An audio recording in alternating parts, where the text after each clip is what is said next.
Greetings, y'all. It is I, your sister Mystic. This is Mystic Behind the Journey, episode 4, Creation, part 2. Here live from my mother's garden. Greetings to those of you who are coming in.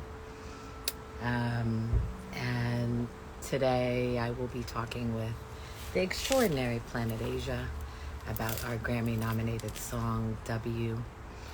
And I will also be talking with Walt Liquor.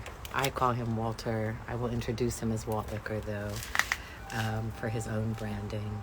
And Walter produced You Say, I Say on Cuts for Luck and Scars for Freedom, as well as was my manager during that time. And so I'm going to talk with them both about the songs and also talk with Walter about management, and with Asia about both of us coming from the underground. What up, Alfie? Hey, sis, I love you forever and a day. And so greetings, everyone. Welcome. And then we also have my sister Angela, who's going to join us today. She and I were roommates. I'll hold on the story of how we actually met, but it was absolutely connected to Digital Underground. And thank you so much, sis. I am deeply humbled that Cuts for Luck and Scars for Freedom is one of your favorite all-time albums. Greetings, Holly. I love you, sis. Peace queen. I see that from you. Peace queen. Peace earth. Greetings, Walter. Here, let me bring you up. Or can you send me a request and I'll bring you up?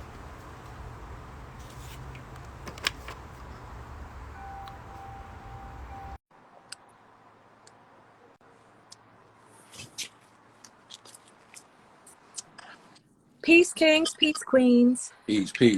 Greetings. I meant the queens on the screen. I'm not saying peace, kings and queens to you, but peace, my brother. Welcome. Thank you for having me.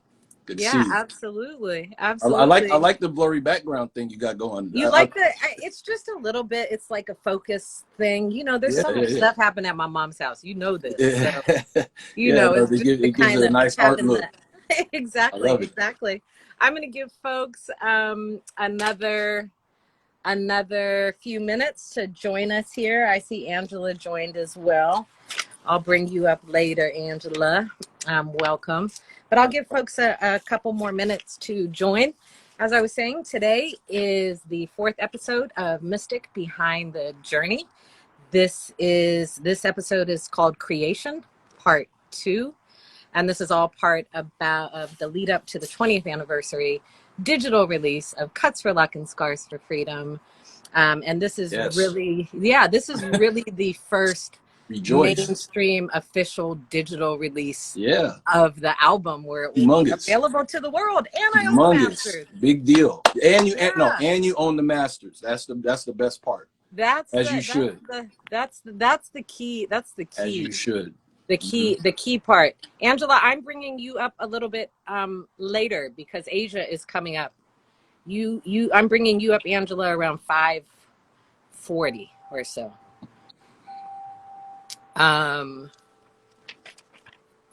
Essential is not going to be able to join us today, but sending love to him and his family. I also want to give a shout. This morning I hopped on for a second and Brother Ali was here. I love you, brother. It was so good to go back and forth with you in the DMs. Don't anybody else get an idea about going back and forth in the DMs. I've spoken about that. But Brother Ali was here this morning, and I got your message. That's family. And he sent you love, and it was also great. Yesterday, I was on for a second, and Brother Kenzie came on, and the mechanics came on, and Stevie came on, and Steve, I didn't get to send prayers to you as you continue to recover from COVID. But my prayers and love are with you. That's Brother Stevie, who's an amazing singer here out of Oakland. So some great people have been popping in, and I super appreciate them. It's love. It's all love. That's It's all love. It's all love. So it's 5:02. What have you been up to today? Man, in the lab, just cutting. Yeah. Cutting music all day. Yeah, yeah, Yeah, yeah. that's it. Working on at the desk pretty much. Yeah, you know, working on the show, all the Yeah. Queens men, and you know, just checking them off the list basically. I hear you. Did you get outside? It's a beautiful day today. Yeah, I got up this morning and got some exercise in. Excellent. I just came outside right now, so I'm Okay, like, you but I had start to be in early. the shade today because it's warming up a little bit. Did you feel the earthquake earlier? No, Consuelo hit me about that. Consuelo's on here. What up, Consuelo? I know. I see her. Hey, lady. She felt it. I didn't feel it. I felt the small. I Okay. felt the 4.0 the other day. I felt that one. I didn't feel Yeah. So anything. the one last time when I looked on Twitter earlier today, and I was on the phone with Peps. She's not in the room, but what up, sis? That she and I were on the phone, and we were both like, "Wow, are things moving?" But an hour before the earthquake struck today, maybe an hour and a half, I was at my desk, and then a thing of cups, styrofoam cups, fell off the refrigerator, while a lid fell from the dish tray into the sink, and I thought, "Huh, Oh, I guess things are kind of moving." So then when the earthquake happened, I was like, oh, wow. And then I looked on Twitter and I read that there were 2 earthquakes that happened yeah, that she had said been something like reported. that. I didn't feel either Yeah. one of them. And How so far out were essentially, they? well, I mean, if you look at the people on Twitter, people are like, I felt that in Nevada. I felt that in Fresno. I felt that in Sacramento. I felt that Yeah, in Nevada. Stockton. I felt Yeah, that. because Yeah, yeah. it's right on the So line. yeah, so there's quite a shift there, and we probably need it for folks who are interested in earthquakes. I think the one that we had today was a rolling earthquake. The one that we had last week would be what I consider to be a strike slip earthquake. When I worked at Universal Music Group, not an artist running through there, but when I worked Yeah. there as an integration specialist, I was the emergency floor warden because we were in a high-rise building. So I was trained by the fire department and the police department about how to respond to different types of emergencies. And That was was some also, California information too. That's some California. yeah, Like yeah. you And then really I from was also California. You said trained as strike slip, as rolling, a earth. Like what? There's different types of earthquakes. What? right. Yep. I I was remember also that. trained as a community emergency response team member, a CERT team Okay. member. So I can say that the one last week was a strike slip, which is a different way of releasing the tensions and stress that are always present between the tectonic plates. But anyways, we will stop there and we will begin. Welcome to everybody. Fidel, brother Fidel. It's so beautiful to have you. I love you. Greetings to everybody who's here. I love you all, even if I didn't individually call out your name. Welcome to Mystic Behind the Journey, episode 4, Creation, part 2. My first guest today is Walt Liquor. I'm going to call him Walt Liquor, and then what you're going to hear me call him is Walter. You don't even throughout like. Who calls you You can't even Walter? say it. Who calls you Walter? Only just a select few. You, my mom, you know, maybe Consuelo. That's about it. Yeah. Very But few. yeah, you are my first guest. For people who are not familiar, Walter has been a hip hop artist himself, a producer. He has been a manager. He works in film. He works in publishing. He works in technology. He works in all kinds of areas, and we'll hear more about that today towards the end of our segment. However, I want to start by introducing you in the context of having been my beloved manager and also having produced You Say, I Say on the Cuts for Luck and Scars for Freedom album. So welcome. Thank you for joining me. Please introduce yourself You and gave tell me such a people great a little introduction. bit about yourself in the context of the history and legacies that exist in the Bay Area. Okay. Well, I guess I'm, you know, definitely a hip hop kid from the Bay Area, you know, a product of the 90s and all of that. The hip hop scene in the Bay Area in the 90s, which was just a great, as you know, I heard you speak about it, wonderful place to be if you was on some hip hop shit back then. Yeah. You know, yeah. Radio shows, it was a great fertile ground. And I always tell people, it's like, you know, it's one of the best places on earth to be, especially at that time. I come from that, you know, Yeah. I see props in here. Shout out to Mixed Practice, you know, my crew back in the day. You know, done everything, you know. Yeah. Angela said Eclipse 427. Eclipse 427, talk about it. Exactly. So Mixed Practice was my crew. I used to have dreadlocks, the whole 9 yards. It goes, I've done it all, right? Yeah. But, you know, starting as a producer and having my own gear, I used to just have lots of interactions with all types of artists, right? I produced for my crews, but after that, after they left, you know, Fly would come through, or, you know, whoever would come through.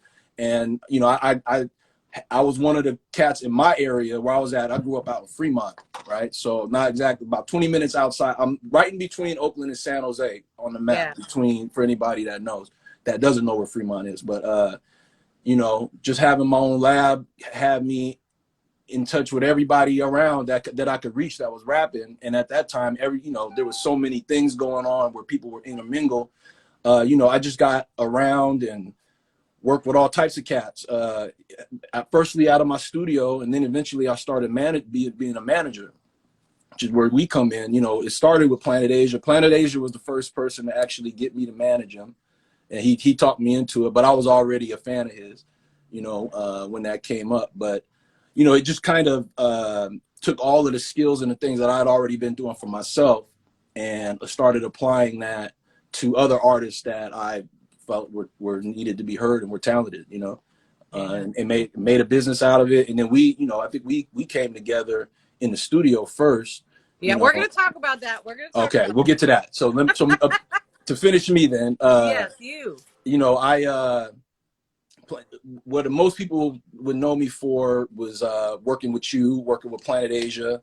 You know, I had a management company that we worked with Zion I, Jake One, Super Dave West, Maroon 5 was one of our clients. Jonah Hill was our intern. You know, we had you know, who else? Zion I was part of that. Styles of Beyond was part of that.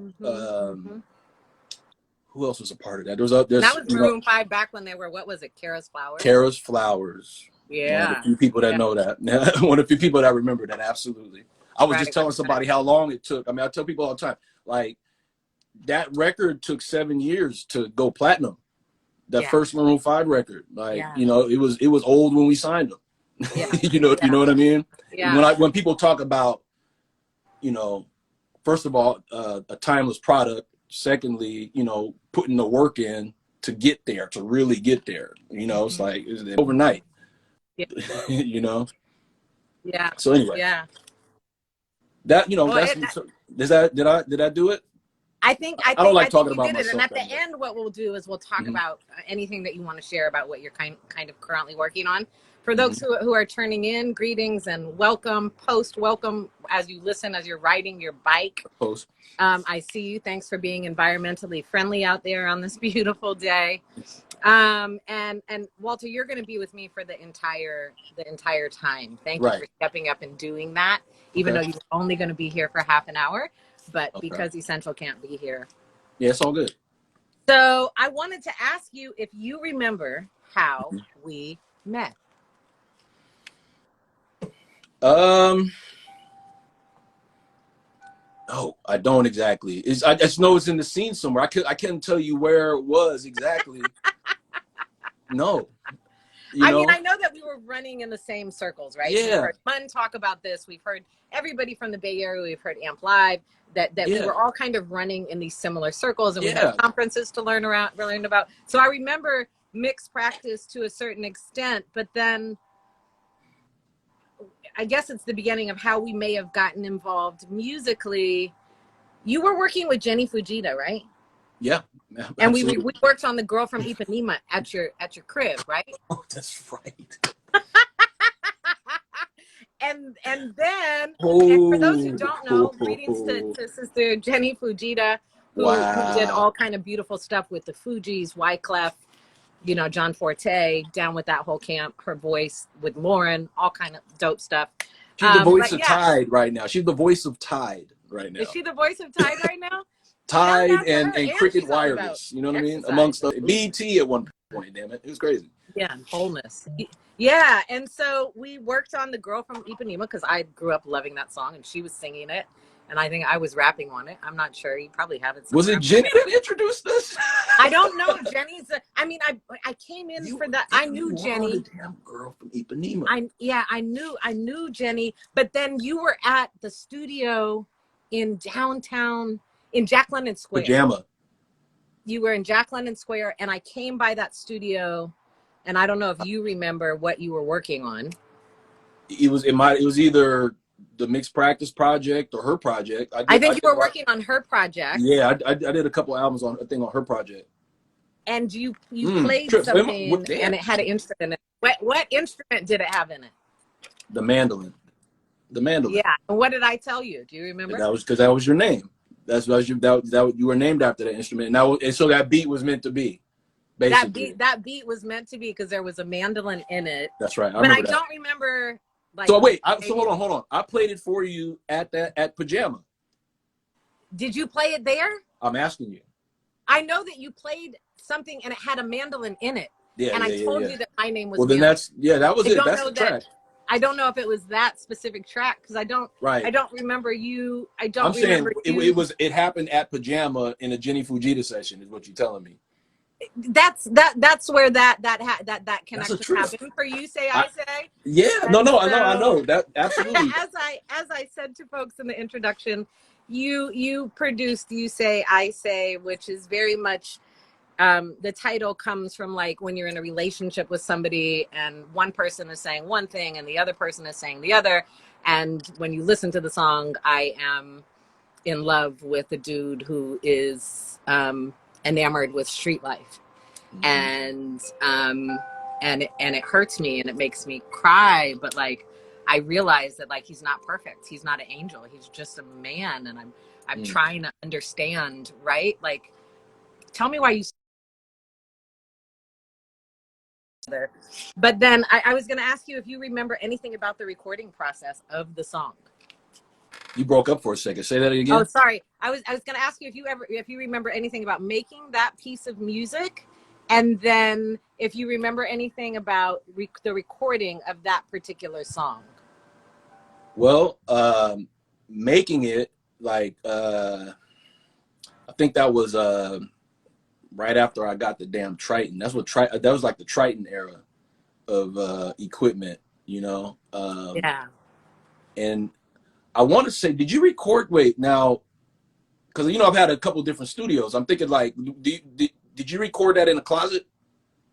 I did record that in the closet. I think I recorded that downstairs at your parents' house. That was on 40th Street. Was it on 40th or 63rd? I do not remember. Okay. That's why. So that's that. Well, but we recorded if it was like in a base, you had to go down into a basement. It's like you walked in and you walked down into the basement. That was 63rd.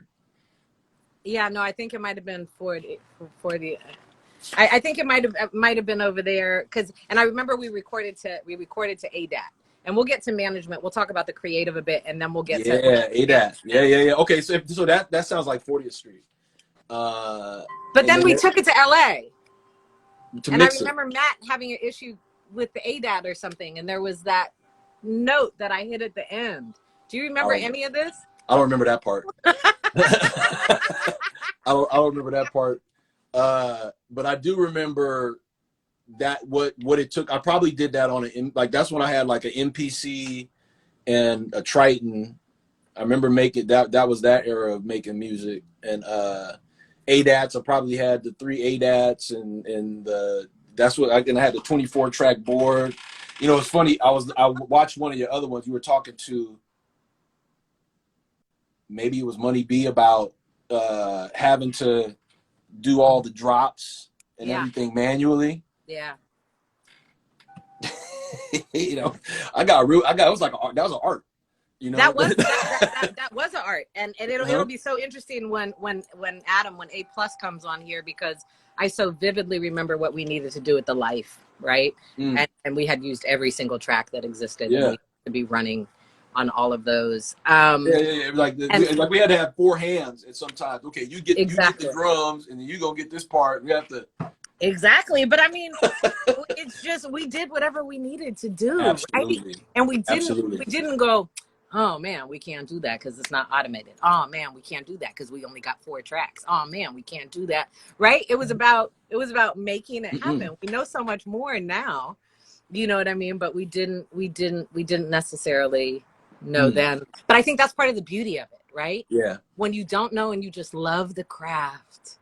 and you're dedicated to the craft and mastering whatever your piece or pieces of hip hop culture are, it doesn't matter if it comes from not having, right? Right, absolutely. And we had to do a lot back then to do what we did, you know. I remember, you know, me and Prop talk about it all the time, like having to go to Kinko's to make covers for tapes that we were going to go sell on the block, you know what I mean? Or you know, I knew people that made magazines, you know what I'm saying? Yeah, Like exactly. just what it was, by hook or by crook, whatever you needed to do, you know, to make that vision come out, we did it. And like, you know, I tell people all the time, music helped teach me, pretty much taught me everything that, you know, because of my love for music, it drove me to different places, and I would have to learn new things and to interact with people, or to get to the next step, or to figure out how to,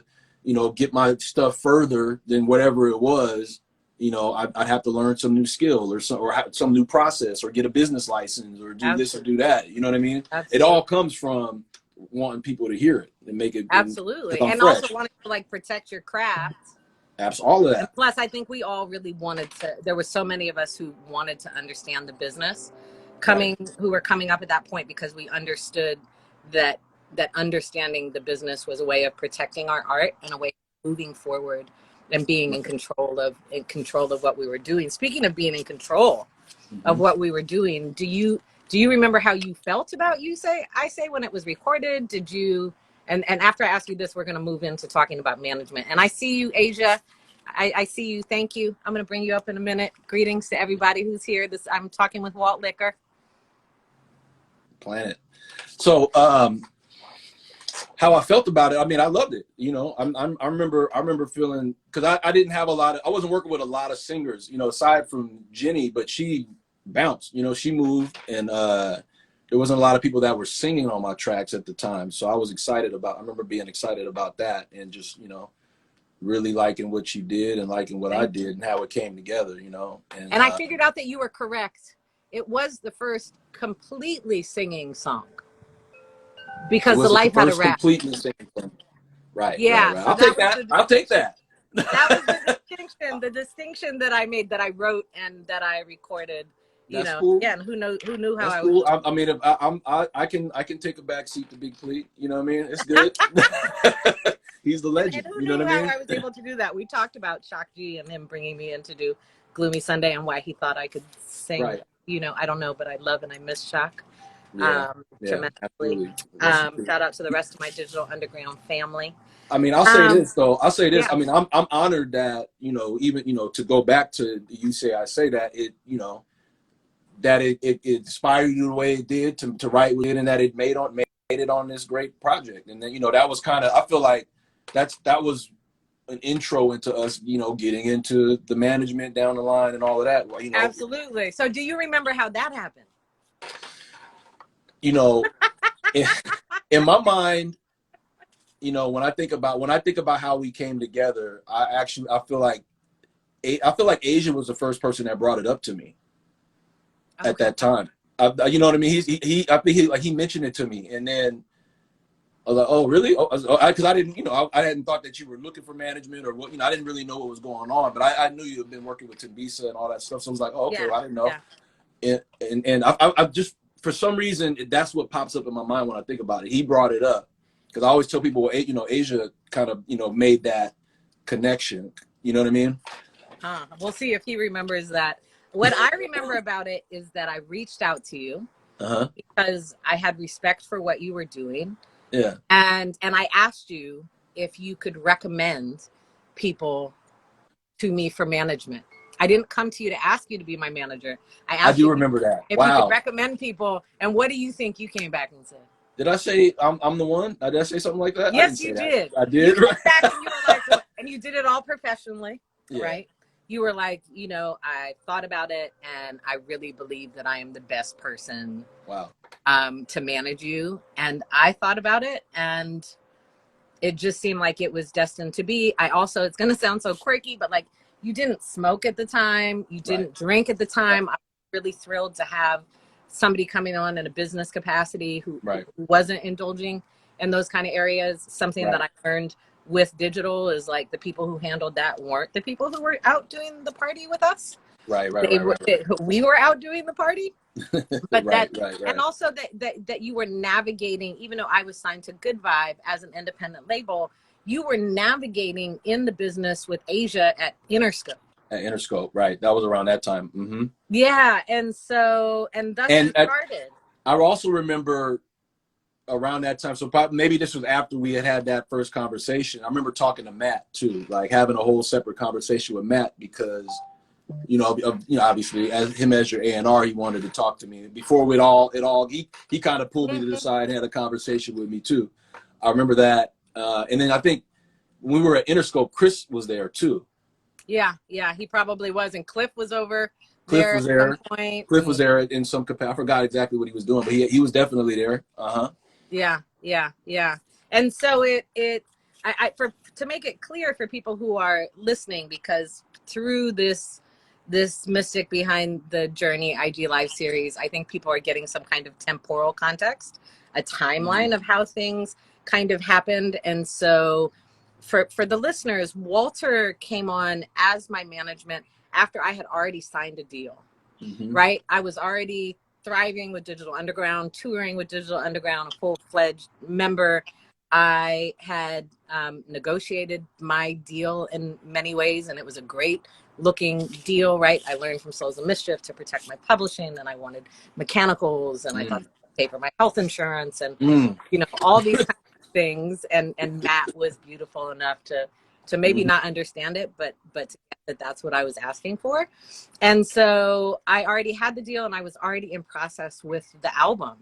But it was brilliant when you came on, and you were just, I have to publicly say, like, you were just everything to me. You were so amazing. You were so caring. You listened, you worked hard, and you protected me, right? Sometimes you did some shit that I was like, come on, dude, right?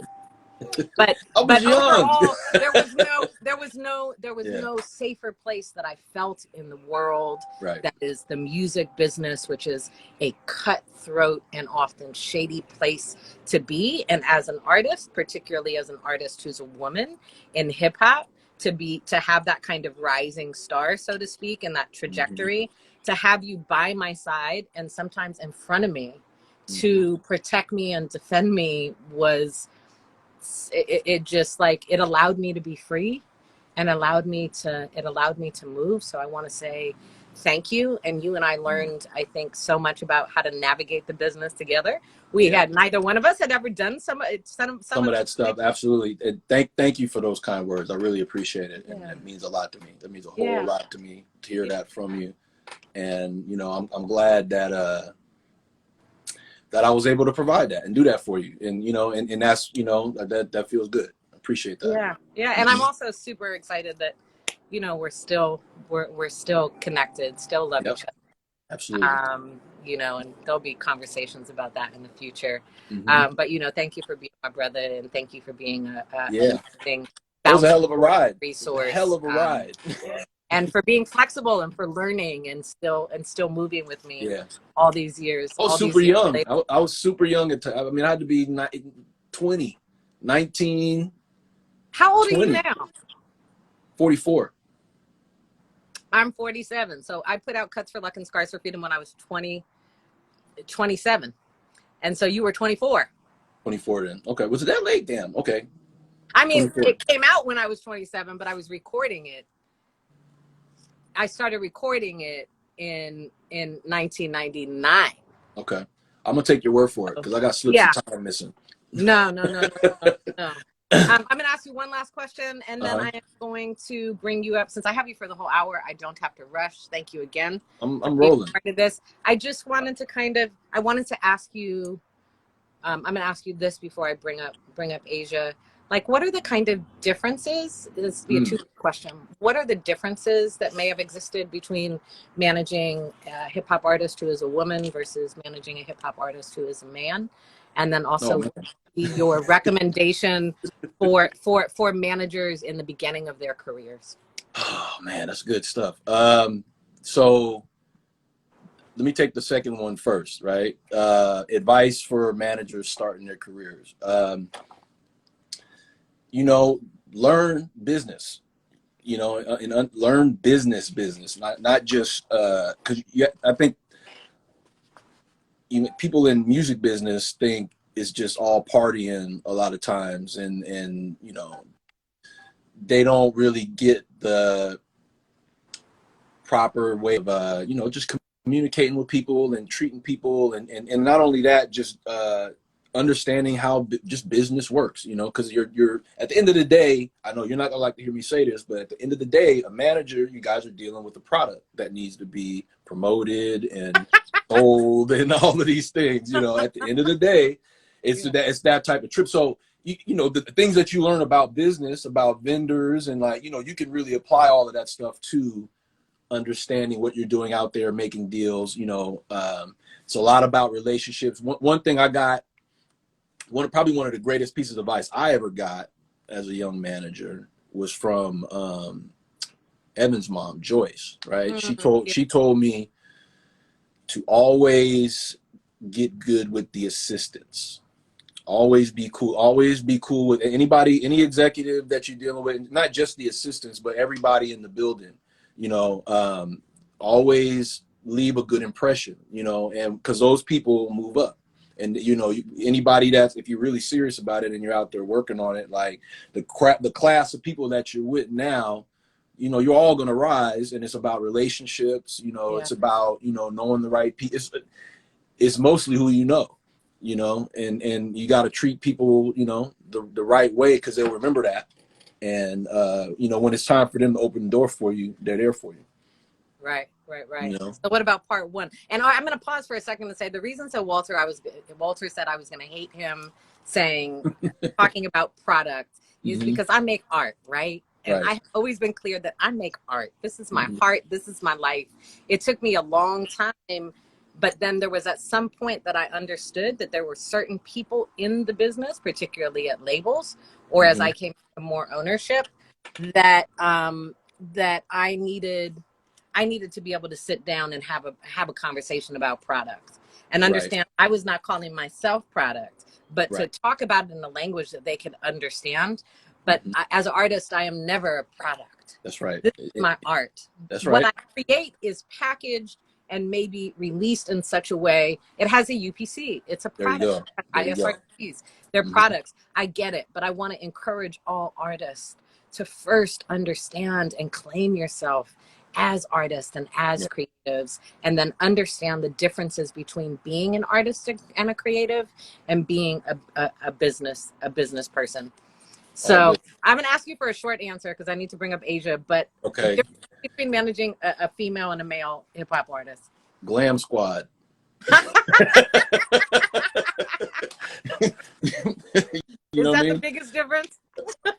I mean, that's a great big one. Glam Squad. All I need is a gold chain on Asia, and we're good to go. You know what I'm saying? You know what I'm saying? Right? Like everybody at the label's not like, who's doing his hair and who's dressing him? Is he gonna wear his shoes on stage? You know, nobody cares. Just throw him out there. He's gonna rap. You know what I mean? Exactly. I mean, there was a, you know, absolutely. There's that. You know, it's the differences between men and women on all levels. You know, like I couldn't talk to you and treat you the way I treat Asia. You know what I'm saying? And talk to Asia. You know? Huh? Let's bring Asia up right now. Let's bring Asia up right now. There you are. Glam Squad. No Planet Asia Glam Squad. You know, Asia he's gonna be like, I can fly on my own. Yeah, exactly. You know. All he needs is a gold chain. There you are. Oh, y'all want to catch me right now. Putting his pants on, right? You know what I'm saying? Where you at? I'm at the barbershop. Oh, greetings. Greetings. What up? Salute. What's up, Plan? What's up? To everybody who's listening. I didn't know that I put y'all together. I've been doing this shit for a long time, huh? But hey, you know what? I've been putting people together for a long time. It wasn't you. Now we just realized it wasn't you. It was Jenny. Huh? It was Jenny Fujita. I was like, oh, it was Jenny Fujita? It was Jenny Fujita. That's what we figured out. Oh, okay. I was like, damn, did I do that? Before we start, for the people who are going to be able to listen to this and not see the audio, I want to welcome you to Mystic Behind the Journey episode 4, Creation Part 2. I have been talking with Walter, aka Walt Liquor, and now we have been joined by the amazing and extraordinary Planet Asia. Welcome. What's up? Please, What's up? Not that you need to introduce yourself, but please introduce yourself to the people. Hold on, one right quick. Hey, y'all. Hold on, one time. Yo. You. This is awesome. Greetings, I need to grab my bag. Hold on, my bad. I need to grab my bag. I left my bag. Hold on. It's all good. All right, let's grab my bag. God, can you open this? All right. Catch you in motion. Yeah. You know, y'all caught me in motion. Oh, my God. Y'all caught me in motion now. What did you want? What you ask me? I said, please introduce yourself to the people. Tell them about yourself and where you from. It'd be the GODPA, Planet Asia, representing Gold Chain Military, straight out of Fresno, California. You know what I'm saying? Oakland representative too. LA representative. Yeah, you like Berkeley. Pac. So you like Pac. You all over the place. Yeah, I'm like Pac at this point. Claiming everything. Word. Oh, it's a beautiful day there. I know, I love it. You guys too. So I'm going to start you off like I start everybody off, even though we checked in a bit, and just ask you, do you remember how we met? You really riding with Planet. You know, we talked about this, and I was like, I can't remember. The only thing I can remember, if we did meet somewhere, it would have probably been, this probably didn't happen, but in my mind, I'm like, what was that? What was that place by Ashby where people used to perform at? Black Rep? You talk about the Black Rep? It was like Living Legends used to always do stuff there. La Pena. Yeah. I think, was it there? Yeah.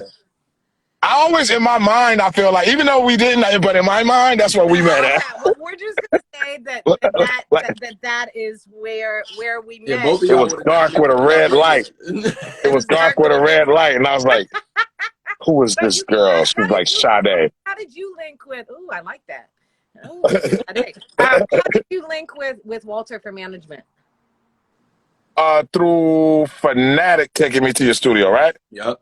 And then I recorded his first project. Yeah. Right. And through that, you see, I was trying to figure during that whole time. I was just trying to kind of like figure my way. I didn't really have, no disrespect to Fanatic, but I didn't really have everything I needed as far as like production and stuff that I was looking for. And the fact that he had a studio in how I looked at it, I was like, he's organized enough to be my manager. So I was like, yo, you should just run with me, dog. I didn't even know how to say manager. You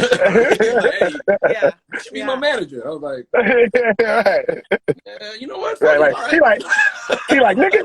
No, you was like, nigga, you know I rap too, right? That's funny. But he was just managing you solo. It wasn't managing you in any of the other contexts in which you were moving. No. It's always an issue. I was fresh. I was fresh in the Bay Area. I was, fresh out of my grandmother's house on my own for the first time. So I was trying to be as resourceful as possible, Yeah. And at that time, to keep it a buck, it wasn't really a lot of people that had full studios at their house.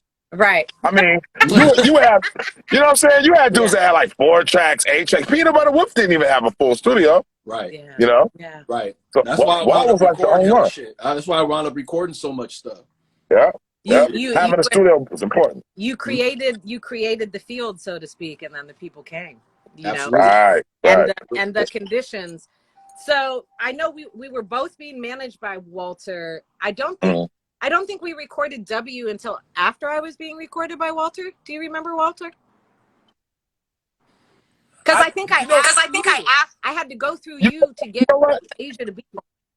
Oh no! You know what it is? It wasn't like we met like on one day, now I know. Now I remember a spot where we was like, you know, where we made a connection. It was DNA Lounge where we made the connection. Yes, we did. Yeah, I remember that. Remember that? Yeah. What, you guys perform together or something like that? Nah, we was that was one of them. We was just both out. Okay. I think if something else was going on, and we was just both out at the DNA Lounge. Right. Because we kept seeing each other, but it would just be like small little. And then that day is when we actually talked to each other. I think y'all might have. You was just starting to work on the record at that point, right? I might have. Like you was just starting. Yeah, because I don't think managing me when I started working. Yeah, I was just about to say that. I don't think Walt was managing you yet. You know what I'm saying? No. Yeah.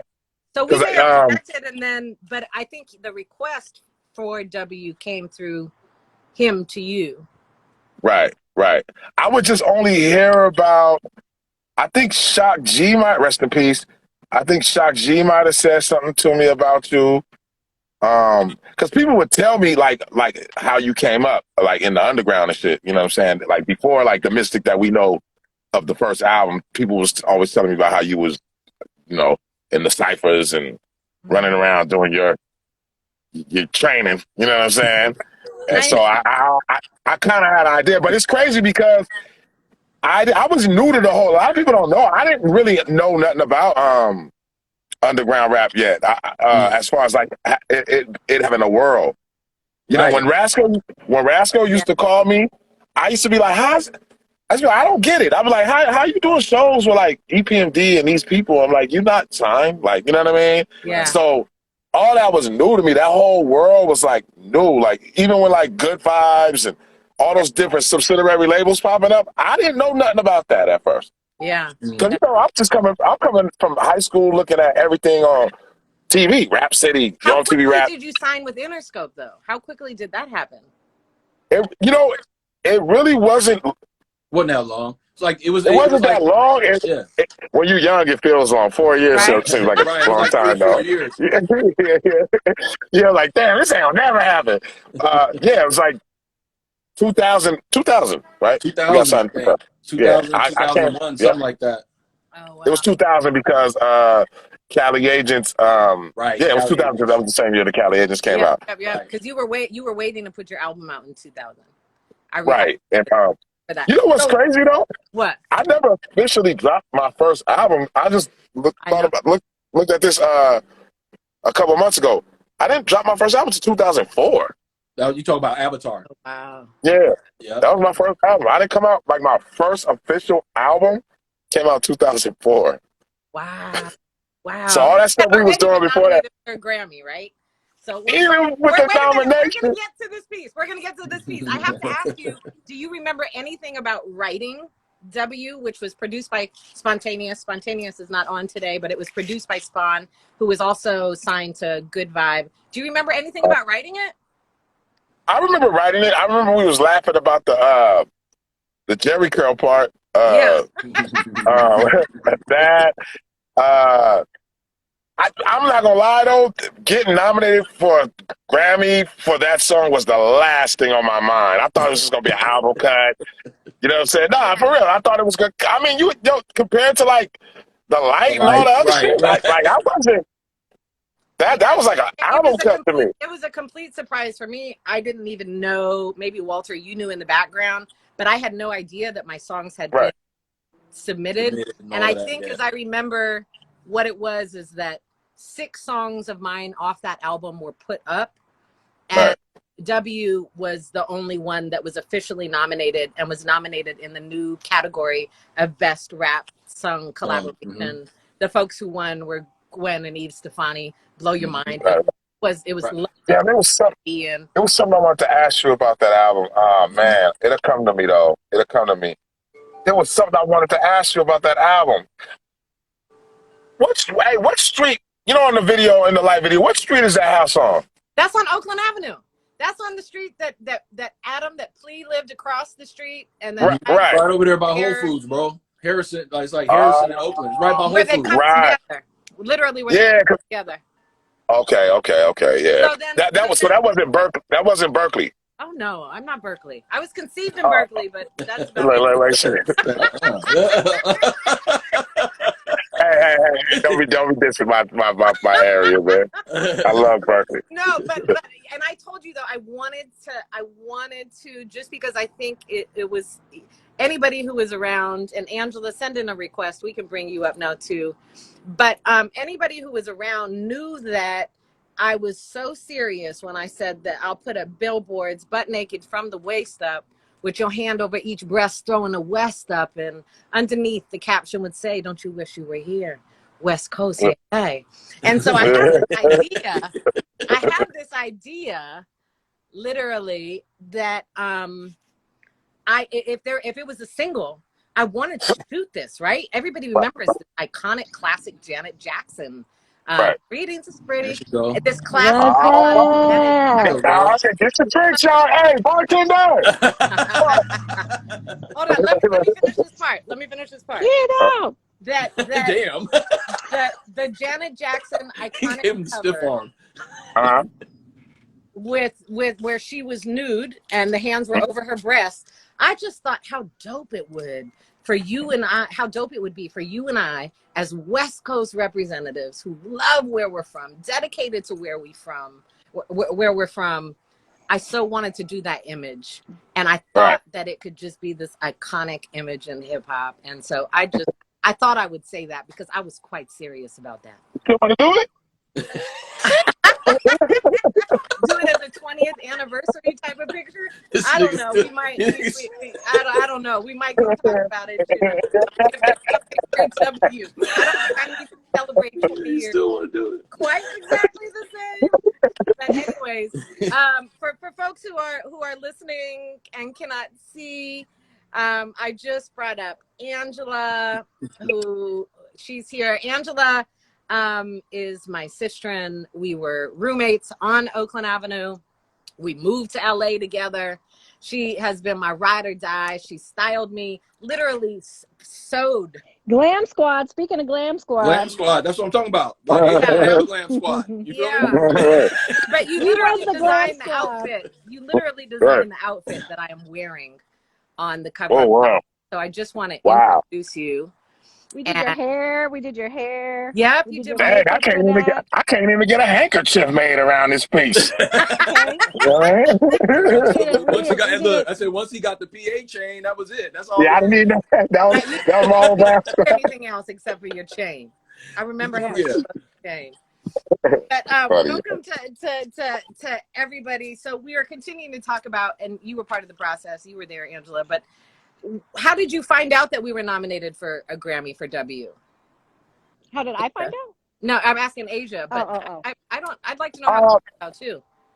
Damn, I think Walt might have told me, but I still didn't believe it. Did you tell me, Walter? Yeah, I think I did. Did you know that was all happening? Yeah. And you just didn't say anything? Yeah, I was sworn to secrecy. Shit that you weren't telling me. I was sworn to secrecy on that.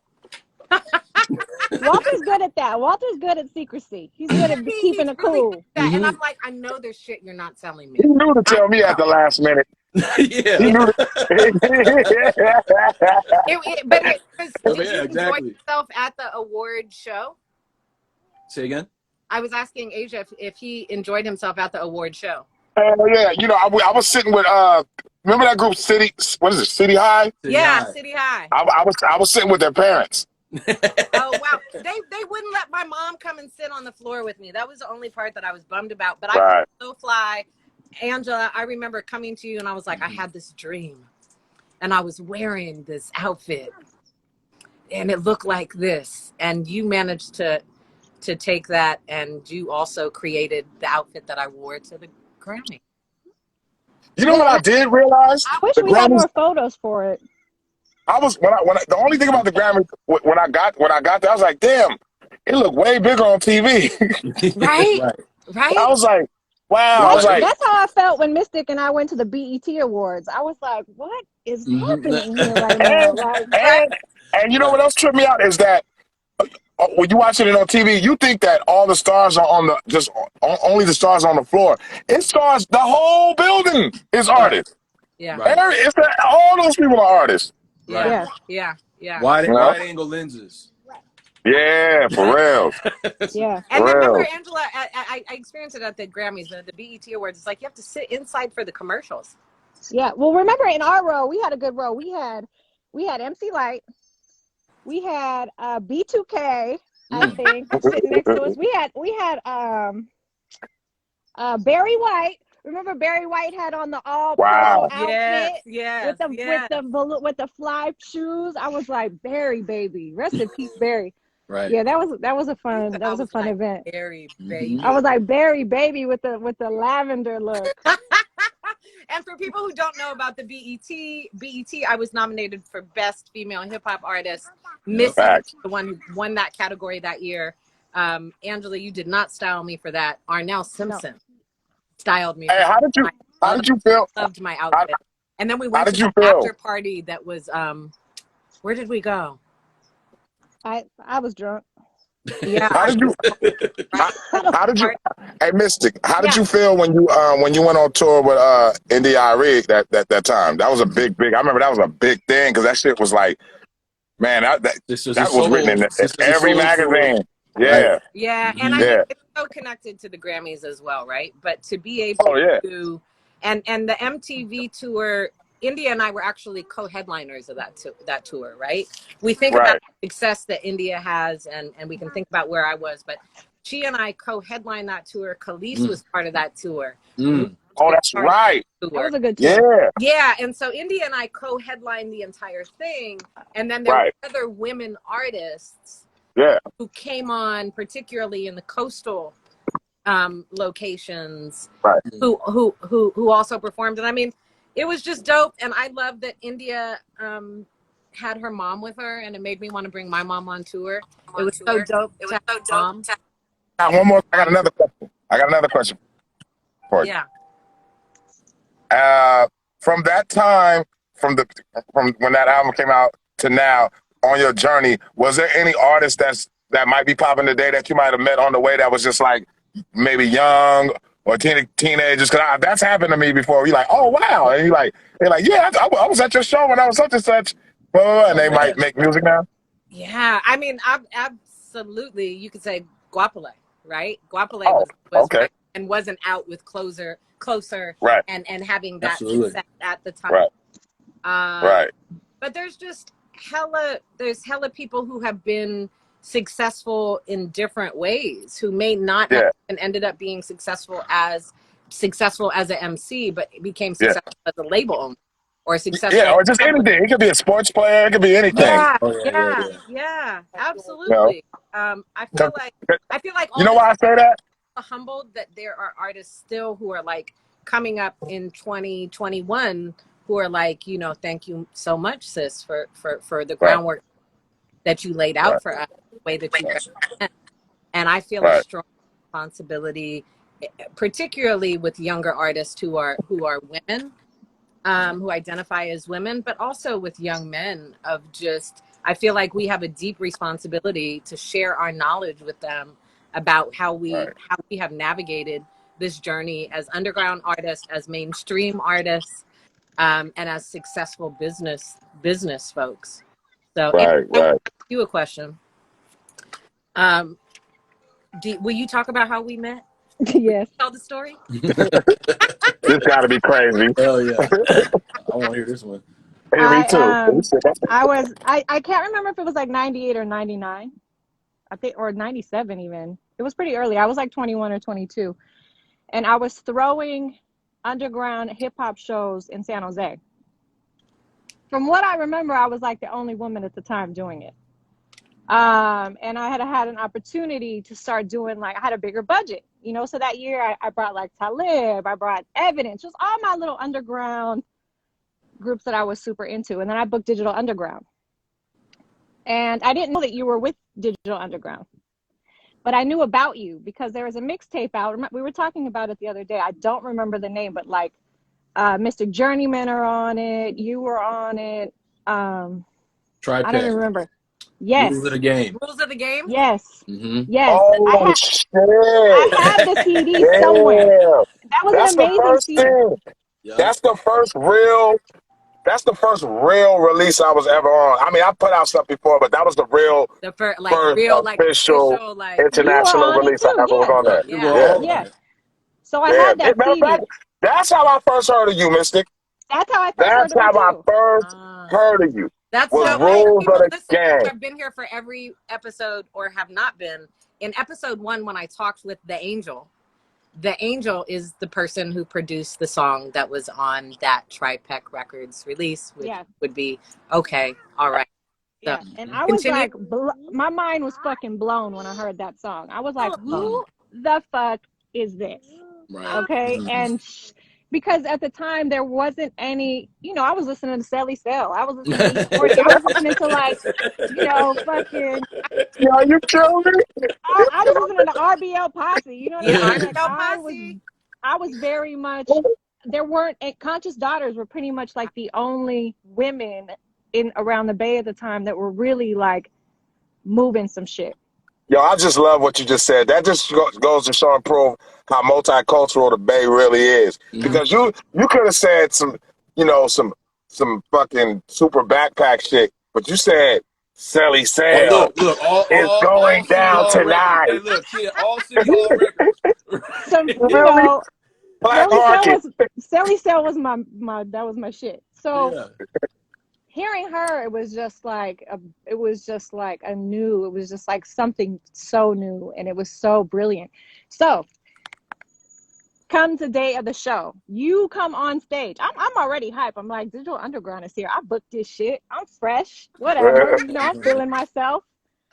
And I'm standing behind the bar. Like you got on stage and you performed, and I was like, my mind was blown. And I was standing behind the bar doing something, and you walked up to the bar, and you didn't even really say hi to me. It wasn't anything. You were like, you look like a Trekkie. And I was like, this bitch. Like, in my mind, I was like, what? But I was like, okay, cool. Maybe I do. Because I remember I had on this big blue, like, medallion necklace. The way that your shirt was cut in the style. Yeah. And as somebody who loved that show, I'm sorry if it felt like I was being disrespectful. Oh, no. I wasn't. I thought it was. You were not being disrespectful at all. Because the way you said it was just like, you look like a Trekkie. So we were having a conversation at that time. I wanted, because I grew up I'm from East Side San Jose, so I was going to design school. I had gotten into fashion design school in San Francisco, so I wanted to move. And you were like, well, I need a roommate, and I was like, well, I need somewhere to live. And it happened like that. Like, it was so, I think like a week later, I went to your house. We like totally fell in love with each other, and that was it. Yeah. And we had, lived together for a really long time. We did. And it was so to like have you as a woman who was present, but like as a woman who could hang out with my entire crew, who loved hip hop. We were getting kicked out of clubs left and right. Like, we were on some shit too. It wasn't like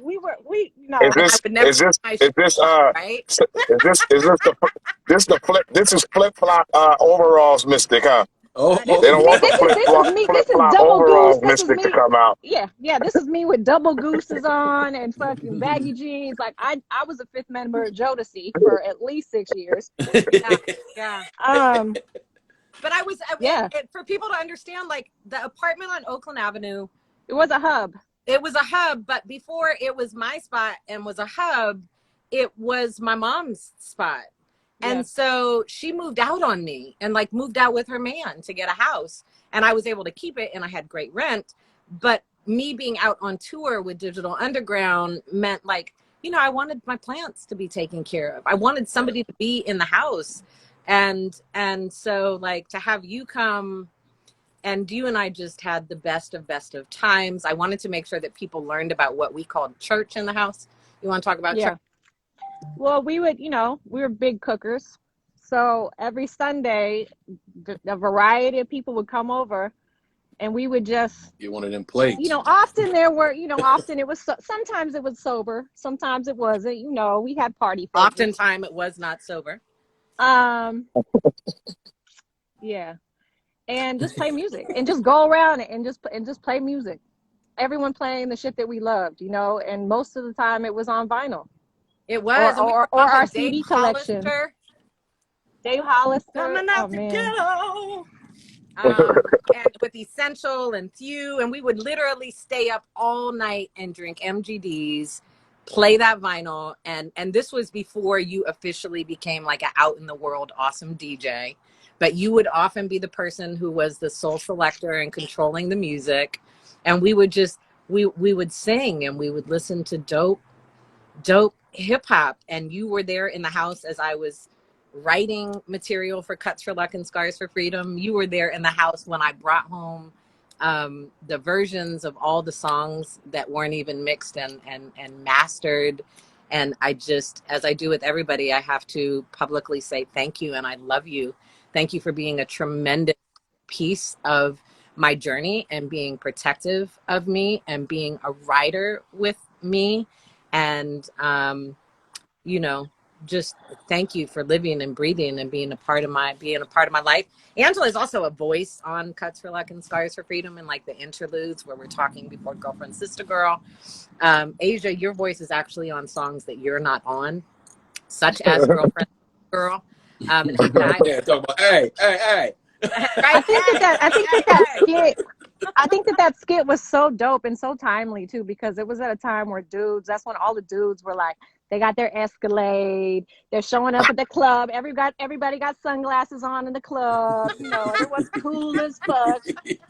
And we were like, okay, like, yeah, you drive an Escalade. We're hip hop chicks, you know what I'm saying? We're right. we're hippies. We ain't on no shit. Them, I'm like, what did we start asking them though? do you have a boat? Yeah, but do you have a boat, right? People want to talk about their cars and their chains and all that shit, but do you have a boat? And the way that they would look at us, are you selling? Would look at us like, right? Because we weren't serious, and because it was just like that shit was just so damn shallow. Yeah. Are you selling? Yeah. But Asia, I have to make sure before we don't have time. I didn't get to thank you publicly for just like being a dope supporter and having, you know, love and faith in me as a hip hop artist, right? And really value craft and just being a part of that project. Thank you for shouting me out on your own records about my cooking. I appreciate that. But I had to realize that you were a humanitarian at some point. Yeah. I had to come to terms with that. You're not just you're not really on that rap shit like that. You're a humanitarian. You're on that KRS-One type shit. When you do more, you do more. I respect you more as a person, and I feel like that's more important at the end of the day. That lasts longer, you know, because that shit transcends when we gone. You know what I'm saying? Like what you do for people. It's about what you do in the dark for people. You know what I'm saying? I know it. I can feel it without it even being said. You know what I'm saying? So I know that you in real time, not for a look or you know, to try to get an award from some shit. I know you've done enough right now that you should have all the accolades in the world, but the accolades it comes from within. It don't come from out. You know what I'm saying? So you gotta keep doing what you're doing. But at the end of the day, fuck that. You still gotta make some more music. Yeah. We want some more music. You know, you slower than Sade at this point. Possibly music that's being made. They're made. I thought Sade took a long ass time. Being made with Walt. Sade, but we don't. Sade ain't got nothing on you. Yeah, I know, but I know it's coming though because I heard the stuff, and it's oh my gosh. The art is to be made. Like that planet, and then that's it. Exactly. Asia. Call you by what your parents named you. You can't never get away from the microphone. I don't care what happens. I don't care. I never. It wasn't about getting away from the microphone. That is a piece of me. That is passion. It was just that there was so much kind of like pain that happened within the business and label bullshit. Yeah, and as I was coming up to in that particular time period, was also kind of the destruction and the fall apart and the disintegration of labels as they existed. So And hip hop. That people was who the I end. It was the loved, end of the golden age. That was the yeah, end of it. but Yes. people who I loved who were, you know, doing publicity or doing marketing or, you know, whatever they may be, they were getting fired and labels Yeah. were folding. And if they And like wasn't getting fired, they who were I acting loved and funny. respected Yeah. were getting kicked out of labels without getting their final check, right? Yeah. And Yeah. so, you know, and then having J-Core, which was the distributing label. So I was signed to Good Vibe. Good Vibe did a joint venture without telling me they were doing that, but I knew that something was going on because I walked into the office in New York City. You remember that, Walter? Yeah. You knew what was going on. That Good Vibe did a joint venture with J-Core to distribute my album. J-Core had funding and connections with Universal, and then J-Core folded in some really terrible ways, and the owner tried to do some really Shady shit. dirty heart shit, right? Yeah. Like trying to sell my publishing that he didn't own, right? But we won't deeply go into that, right? Because we don't want to. Yeah, that's all, that man. was a cold crumble. And keep your eye on things. But so that disintegrated, and then Walter and I went through this whole thing of like labels who wanted to sit down and talk, and where was I going to go next, and we sat Interscope, and there were people at various labels who were interested, right? And I ended up at DreamWorks Records, and then while I was at DreamWorks Records, and we had gone through that entire process, right? Then it was DreamWorks was going to close, and Austin, the head, who I felt so connected with, and I felt protected me, that in delaying putting out what would have been the re-release, he was actually trying to protect me as an artist, because he comes from a creative background as well. Michael and Mo Austin as brothers. Yeah, Austin. Right? Mm-hmm.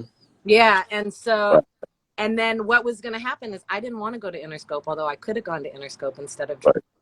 And when DreamWorks folded, I was going to be absorbed in Interscope, and I thought, my goodness, what did wrong in my life where I have to like. That's why I left. That's why I left Interscope. Why did you leave Interscope? See, the thing about it, though, my whole thing with rap and hip hop in general is I always knew from the gate just how people thought. It didn't even have nothing to do with even the business part. I just knew I knew it was layers in different worlds within what I wanted to do. And I know that if I wanted to enjoy life and make music at the same time, I had to totally not care or look at any of that stuff. As long as I was able to make music how I wanted to make music and move around the way I want to move around, as long as I'm not locked into something, you know what I'm saying? And I'm thankful for like the internet and social media shit, because I'm able to be creative on the spot and have a direct to consumer relationship. And that was my whole thing. I always felt like if you're not in control of the perception, you're going to always feel bad. And it's not really rocket science today to have a perception, whatever perception you want to throw out into the world, whether it's inspirational, whatever that goes for any artist. You can actually control it now. You know what I'm saying? And that was always my fight. My fight was to be able to do the type of music I want to do. You'll be surprised what I've had to hear. I've literally heard DJs tell me to my face, not even about my music, just in general, just saying like, oh yeah, I don't play like rappers that can rap. I'm not into like if you can rap. I've literally heard a DJ say, if you can rap, I'm not playing. If the rapper can rap, like if the rapper is really rapping, I'm not playing that. Like, what? And this is coming from radio stations that say like home of hip hop. So imagine how that gotta feel when you already know, like, I'm not even, when people like, people will ask me dumb questions like, yo, man, you ever plan on like being on BET or doing something like stupid? I'm like, bro, I really don't care about that stuff, bro. Like, you getting what you get. Like, if I was to really care, I would have been crushed a long time ago. I'd have been crushed a long time ago, probably even before I even got to Interscope, because I think that's. I mean, I'm hopeful that younger artists don't take for granted the direct to consumer situation that they have now, because none of us had that. Now you know what though. Yeah, we didn't We had to have go that. through a Hey, machine. It was like you gotta get ground well, up through no, a no, we from the Yeah. Bay machine. though. I got to step in on that. We from the Bay I though. mean, We from well, the the Bay Bay though, because always had that. it was out the trunk before that and on the block The Bay before that. always had that. Yeah, We've yeah. We always from the had Bay that. though. And see that, and that's the thing that's the thing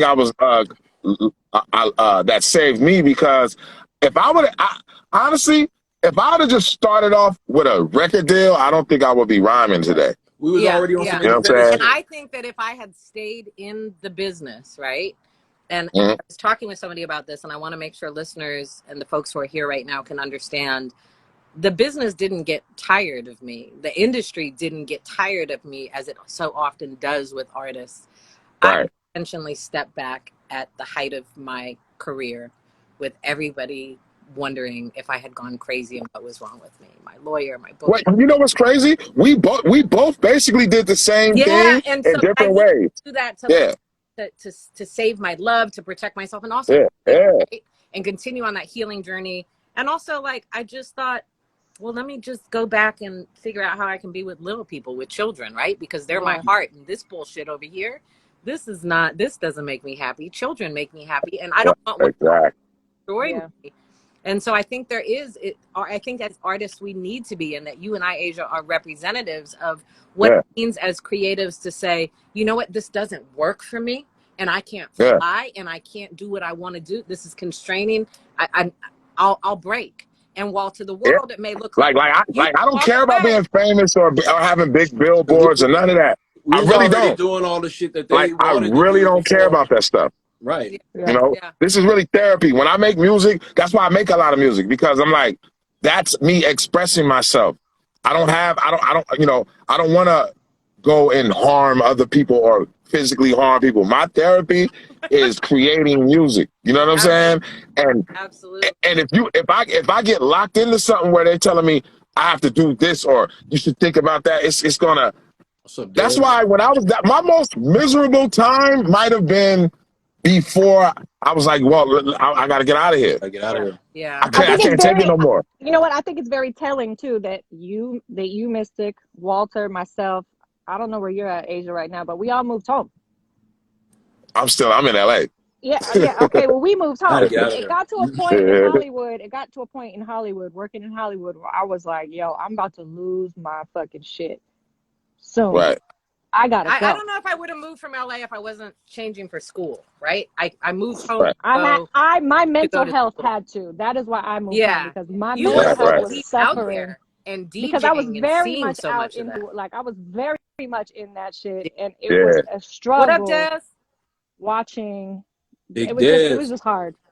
Yeah. It can get like that. Lucky for me, a lot of my time when I living in LA, I was living in Leimert Park, so I Yeah. had a house right here in Norton, so I was kind of grounded. And my girl at the time was directly from Berkeley, Oakland. She's basically like your sister, basically. Y'all. Am I lying? Well, Nope. it's the same, like earthly, curly hair. I'm Real grounded. garden. Real So I grounded was over kind of there. grounded Yeah. most of Yeah, good. my LA time. You know what I'm saying? I wasn't really, even though I did live in Hollywood, I moved to Leimert Park and I was there for like 8 years. Yeah, You it was know? so dope to run into you in Hollywood though a few weeks ago. I Yeah. was like, hey, right?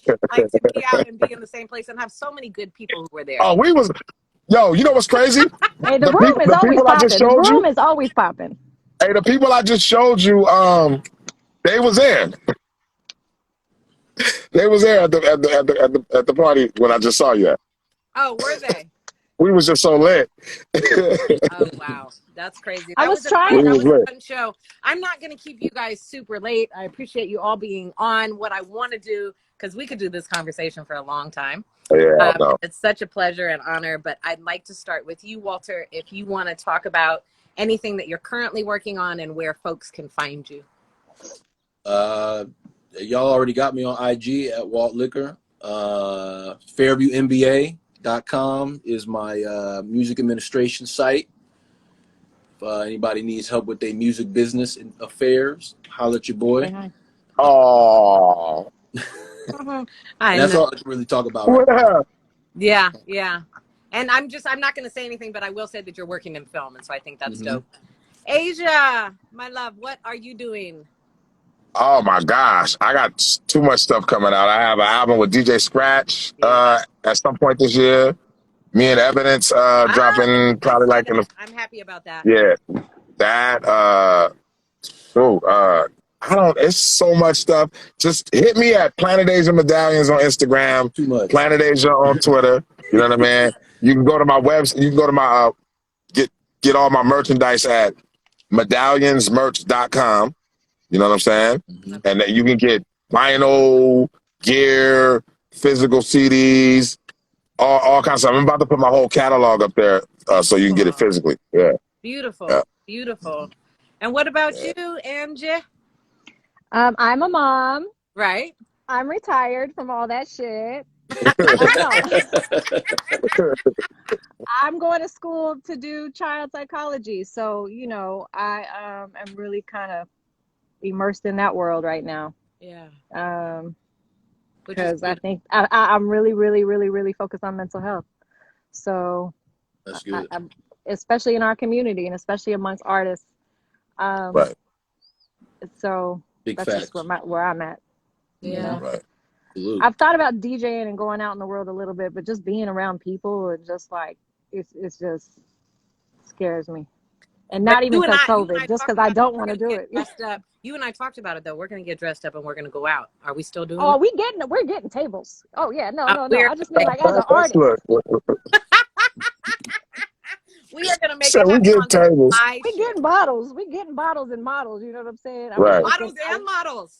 I wish Oakland had a strip I'm cool on the club. models. Oh, I'm not. Wow. I love I'll it. take it down to earth, brother. I'm cool. Yeah. Okay. Man. You'll be out there with Unk the Hunk in them. All right. You know. Fucking with us. Fucking with us. Fucking with I was us. driving. I was driving down Broadway the other community day work. and saw. Yeah. What'd you say? I said I was driving down Broadway the other day and saw him outside, and I was just like, "What the fuck is happening on Broadway right All now?" y'all in the bay? All three of y'all in the bay right now? Yeah. Mr. You back in the bay too? Yeah, I'm in Oakland. I moved back here in 2013, and damn, you in BIP Central, huh? Back to BIP Central. the first 3 weeks when I moved home, when I lived in LA, like the area, and you guys had all been to my spot in LA with the kind of kicking it, chill, and when I moved back here, I had to put back on that like a different kind of awareness that I had to have where I was living in LA, and in the first 3 weeks, it was all early, and I thought, well, I'm gonna go to the farmer's market early in the morning down at the lake, and I walked out of that to get into the car, and I was sitting there, and I saw one young man walking on the side of the street, and then I saw this other young man walking towards me in the middle of the street, and I my heart wanted to roll down the window and say, don't do this, because I don't want you to be incarcerated, right? You are picking the wrong path right now. But you don't have time to say that. You don't have time to say, you don't know me, but I love you, and this is not what you want to do right now. So I peeled off like I run the fuck over, and got out clear and clean. And but I just thought, yeah, I'm absolutely home. Right? Yep. Absolutely home. And not to say I'm absolutely home because of the negativity. It was beautiful. It was beautiful to be home, but there's a different awareness that we need here. And in 2021, with the levels of poverty, with the lack of youth programs, with the lack of jobs that are available, with the lack of mental health services, right? All of this, that there's so much going on, but there's also, right? That's me. And it's the life. Because I know you want to say it, Walter. It's just the life. What are you going to do about that? But that there is so much beauty that's happening. There's dope hip hop that's coming up. I happen to be a lover and a fan of Grand National. They're so dope. They're so dope, right? As a whole squad and collective. And there's other dope artists, but there's a Black liberation area in East Oakland. There are Black arts festival, Black gathering spaces. There are community spaces and celebrations for our community. And so it remains to be a beautiful place. And I keep these articles that people are moving away. And my heart is expensive. People who have grown up in Oakland generations, But for the people who were never from here and never cared about the community and simply came here to try to pop their finances off and gentrify our communities, bye. Peace out to y'all. Yeah, Exactly. peace. People keep saying that they're moving away. I'm like, oh my God, thank Right? you, Lord. Like, Yeah, where are you going? good. They're moving away because it costs too much. Go. Yeah. Yeah. Also, But I'm not It's trying, expensive. but for the people who can't live in their houses anymore because it costs too much and their families have lived here for generations, I'm like, we need to do something about that. But for the other people Yeah. who thought I'm like, that's okay. Yeah, I feel that. Bye. I feel that about the Go whole away. California, though. I feel that about. Yeah. I feel that about the whole California because at this Is it point, like that in Fresno, right? even living in I've been living in LA longer than I grew up in Fresno at this point, But I mean, and yeah. I understand. Huh? are costs like, is anybody gentrifying Fresno? Want to go inside? Nah, nobody wants to gentrify Fresno. That ain't a place you want to really be running around like that because it ain't nothing going on like that, and But it's they like might. it's very They dangerous. might. Yeah, go ahead, gentrify. You gonna by the time you move with 6 months in, you're gonna be stressed out so hard that Hey, Asia, you gonna that's what wish they you said didn't move about there. West Oakland. That's what Lost they said Lakeland. You know about what I West mean? Oakland, and West Oakland is I'm hella from gentrified. I'm really from Fresno, so it's just like Yeah. I understand that. But I'm saying that what I was gonna say about Los Angeles is that I've been here long enough to really understand LA too, and it's like it's different levels of even LA. It's like Yeah. if you come here just only on some trying to be in the entertainment thing, yeah, you can easily end up crazy. But it's people here Yeah, that's down to earth, yeah, Absolutely. like the real native LA. I have a lot of yeah, fun. I'm glad I live here. I'm not yeah, just only in Hollywood. You see, I'm in Leimert Park right now. Yeah. I'm in yeah, Compton, Yeah. Watts. A lot of people don't go to those areas when they come to LA. You yeah. But know what I'm Let saying? me let me circle back though, Asia, real quick though, because I want to say something about what you're saying. All of my friends that I made in LA are all natives. Yeah, And I have I romanticize LA like crazy now. Like now that my right, mental health is back to normal, right, every right, day I'm like, I'm moving back to LA. right. I miss my friends. You know what I'm saying? You know Because what you're I'm saying? right. Because I was blessed to get dialed in. Like all of my best friends are all LA natives, and LA is Yeah, fucking dope. But I'm yeah. talking about that Hollywood shit that was That just like Hollywood shit, started yeah. fucking with me, and That be them off and brands. It's a bunch of off brands that come here, yeah, and it was, like, awesome. the Bay in like '94. It was a lot of off brands that was trying to come through, and Mm-hmm. yeah, they was doing off brand shit, and they wasn't really Bay Area cats. You know what I'm saying? yeah, Mm-hmm. Mm-hmm. Or they didn't understand the aesthetic of what the Bay was really about. You know like I would always clash with the so-called real hip hop cats because I'm not really. I used to always look at that as like a scapegoat for people that really wasn't involved in the community to be like, right, oh, you just trying to put your weirdness on me because you're really scared of these dudes right here that be over here every day. So you want to say this is real and this is not real because you really just fear Mm. Tyrone and them. You fear that element. yeah, That's the yeah, element you fear, and I come from that. I don't fear that element. So I mm-hmm. always had a clash with the two over eclectic people sometimes because I'm like Over. that the over eclectic thing could be a scapegoat to disrespect the community. Yeah, Absolutely. and it got real Absolutely. pretentious for no reason. They would just be on some Yeah, pretentious shit, and I would be like, "What the fuck you? Where the fuck are you from? Shut up." where are you from? Right? You're like, oh, okay, and then you find out they from some I some know. some I some want to make off sure brand that we town. close this though with love and on a note that we are all loved. We have amazing families. I Right. know. I see you like want to throw something at me, Asia. Angela's like, oh my God. But I want to make sure that is what we do for the thank you Right. guys for joining Mystic Behind the Journey, episode 4, Creation Part 2, Walt Liquor. Walter! Walt Liquor. Asia and Angela, thank you so much. I love you. Thank you for joining me. I'm going to stay on for a little bit longer and let folks know about what is coming up next week because I think it'll be exciting. And I want to give a shout out to the UK. I want to give a shout out to Shady. She's Shay, who you guys see here, who you might see in the comments. She is a I super remember her. dope. She's a super dope MC who's out in the UK. She's also a youth worker. Good. She has a radio show.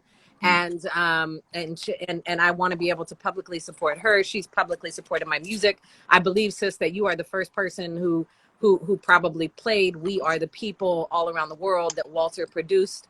That you played that out there. She might be here. She'll catch it on the recording that comes. What up, Shay? That comes. I want to shout You her out have and live from everybody else. Mecca. You have my brother live from Mecca up in. Oh, I see a few people up in here. Chrissy. That's a lot. The whole gang up in here. Yeah. Peace to all the gods and the earth. I see y'all. Thank you to everybody who joined, and you guys are welcome to Love you hang out guys. and Nice listen to see me you talk guys. about Nice to see Good you to guys. see you. All right. I'm out of here, all y'all. right. Peace. All right, peace. Peace. All right, peace. And so that was awesome, right? Like I love my people. I love my family. I love the people that I was able to create Cuts for Luck and Scars for Freedom with. I think I've said it before that we see an artist in the front, and unless we are outwardly rolling with some massive crew who are maybe rhyming on our records or who are all surrounding, we don't know, we're not necessarily aware of the sisters and the brothers and the mothers and the fathers and the community and the support system that exists and helps us to as creatives and artists to recognize our dreams. And so it's beautiful to bring folks on here who not just produced on the album, but folks who are part of my foundation, folks who literally were my roommates and took care of me and were part of my healing journey. It's so awesome. The reason that Mystic Behind the Journey as an IG Live series was designed was so that I didn't sit down with interviewers and simply talk about myself and talk about the album. I really wanted to bring folks to the front who were part of the project and be able to talk about and share about the journey together. So thank you again to Walt Liquor, Planet Asia, and Angela. My prayers go out to Essential and his family. As for next week, coming up on episode 5, which I think is called Creation Part 3. Ooh, I just got flown into in the garden. That's how much of the garden I'm a piece of. I'm going to pause for that. When I sit in this garden, my energy and the energy of the garden, we become one.